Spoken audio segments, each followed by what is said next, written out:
Join me as I take on the challenge of comparing social media to reality in a travel vlog through Bali. From up here, it's easy to see why Bali is a dream destination for many. The lush green landscapes, the sparkling oceans, and the vibrant culture all come together to create a paradise on Earth. You know, social media often paints a picture of perfection when it comes to travel. We see those Instagram-worthy shots of crystal-clear waters, picturesque villages, and mouth-watering food, and we can't help but feel like we're missing out. But how often do we stop to think about the reality behind those posts? Is it really all sunsets and rainbows, or is there more to it than meets the eye? When we scroll through our feeds, we're shown the highlight reels of other people's travels.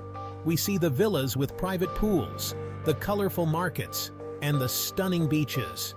And let's be honest, it's hard not to feel a little envious. I mean, who wouldn't want to wake up in a luxurious villa overlooking the ocean, or to spend their days lounging on pristine beaches? But the reality is that most of us can't afford that kind of luxury. And even if we could, would it really be as amazing as it looks on social media?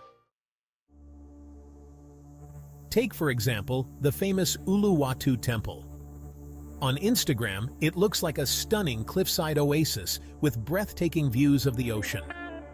But in reality, it's often crowded and noisy, with vendors trying to sell you things you don't need and tourists jostling for the perfect shot.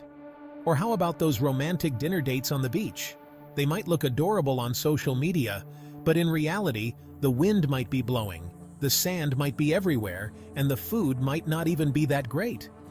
And then there are the famous Bali swings. You know, the ones that make you look like you're flying over the jungle? Yeah, those ones. On social media, they look like so much fun.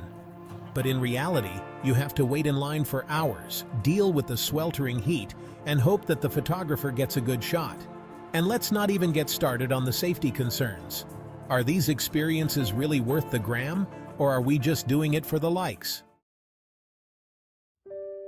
As I walked through the streets of Ubud, I caught a glimpse of a local woman making offerings to the gods.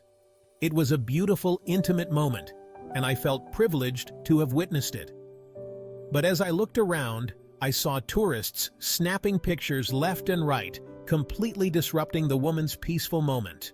It made me realize just how easy it is to get caught up in the Instagram frenzy and forget about the real people and experiences behind the posts. I'll never forget the day I got caught in a sudden rainstorm in Canggu. I was drenched, my hair was a mess, and I was feeling pretty miserable. But as I looked around, I saw the kids laughing and dancing in the rain, completely carefree. It was a moment of pure joy, and it made me realize that sometimes the most beautiful moments are the ones that don't make it to social media. So what's the takeaway from all this? For me, it's about embracing the authenticity of travel, even when it's not pretty or perfect.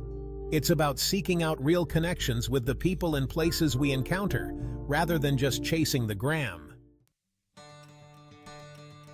Thanks for joining me on this journey through Bali. If you've got a travel story or tip to share, leave it in the comments below.